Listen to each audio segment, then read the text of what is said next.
অভিন্ন দেওয়ানি বিধি সংক্রান্ত বিলের পর্যালোচনার জন্য কমিটি গঠনের জন্য জারি করা হলো বিজ্ঞপ্তি।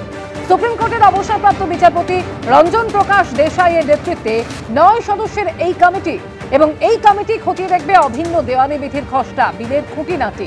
এই কমিটির সদস্য কনভেনার হিসেবে দায়িত্বে থাকছেন রাজ্যের স্বরাষ্ট্র সচিব। এছাড়া কমিটিতে রয়েছেন মেঘালয়ের প্রাক্তন রাজ্যপাল তথাগত রায়।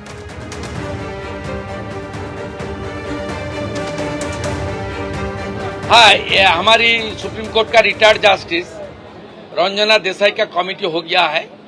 कमेटी काम शुरू करेगा, आज तुरंत आ जाएगा। दूसरा, प्रदेश में यूसीसी लागू हो गया है। ये एक ही देश है, एक ही कानून रहेगा, दो कानून नहीं रहेगा। एक मान के चलिए, क्लियर, क्रिस्टल क्लियर। এর আগেই মুখ্যমন্ত্রী যখন বারুইপুরে গিয়েছিলেন তখনই তিনি আশ্বাস দিয়েছিলেন যে নির্যাতিতার পরিবারের দাবি মতন সেখানে পুলিশ আউটপোস্ট তৈরি হবে এবং সেই মতো আমরা দেখলাম আজকে নতুন পুলিশ ফাঁড়ির উদ্বোধন করলেন মুখ্যমন্ত্রী। উদ্বোধনের পর কি বললেন তিনি এই নিয়ে শোনাবো।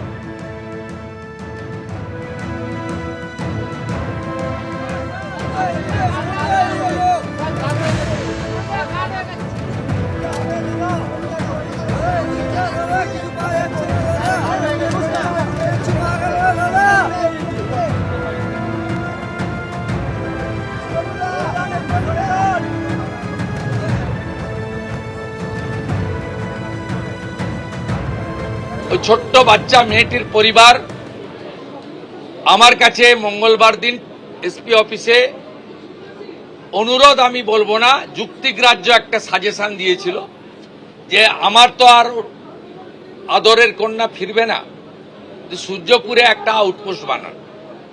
Thanks to home secretary Shrimati Sanghamitra Ghosh মহোদয়া, thanks to DGP mister Siddhinath Gupta IPS, তারা মুখ্যমন্ত্রীর কাছে করা এই পরিবারের ইচ্ছাকে কার্যকর করে দিয়েছেন উইদিন 4 days। আমি সূর্যপুর আউটপোস্ট উদ্বোধন করলাম। এখানে 4 officer, 2 SI, 2 ASI, 6 mail constable, 2 female constable, 8 civic volunteers, women help desk এবং একটি কন্ট্রোল রুম, এবং পরে 5-7 দিন লাগবে এখানে মোড়গুলোতে সিসিটিভি লাগানো এবং তার কন্ট্রোল রুম এখান থেকে করা। এই কাজগুলো তারা করবেন, আমাকে কথা দিয়েছেন ডিজিপি এবং সুপারিনটেন্ডেন্ট পুলিশ।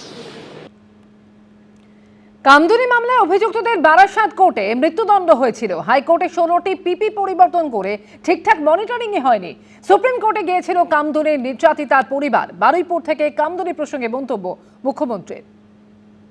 কামদুনি কেসে বারাসাত কোর্টে ওদের লাইফ সেন্টেন্স হয়েছিল, তারপরে হাইকোর্টে 16টা পিপি চেঞ্জ করে যেভাবেই হোক প্রপার মনিটরিং এর জন্য হয়নি। কামদুনির ভিকটিম পরিবার সুপ্রিম কোর্টে গেছিল। আমরা সুপ্রিম কোর্টে কামদুনির ভিকটির পরিবারকে সরকারি লয়ার দিয়ে সাপোর্ট দেব। এবারে বিষয়টা সুপ্রিম কোর্টের হাতে, কারণ আমরা কোর্টের ম্যাটারে আমি কিছু বলতে পারি না। আমি কমিট করছি, বারাসাত কোর্ট যে জাজমেন্ট দিয়েছিল, হাইকোর্ট সেই জাজমেন্টকে ভয়েড করেছিল, বাতিল করেছিল।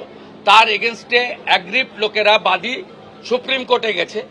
সুপ্রিম কোর্টে এতদিন রাজ্য সরকার অপোজ করছিল, রাজ্য সরকারের পক্ষ থেকে সুপ্রিম কোর্টে অপোজ করা হবে না।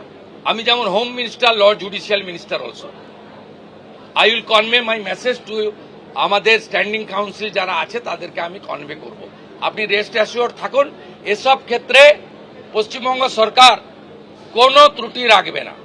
এবিপি আনন্দ, এগিয়ে থাকে, এগিয়ে রাখে।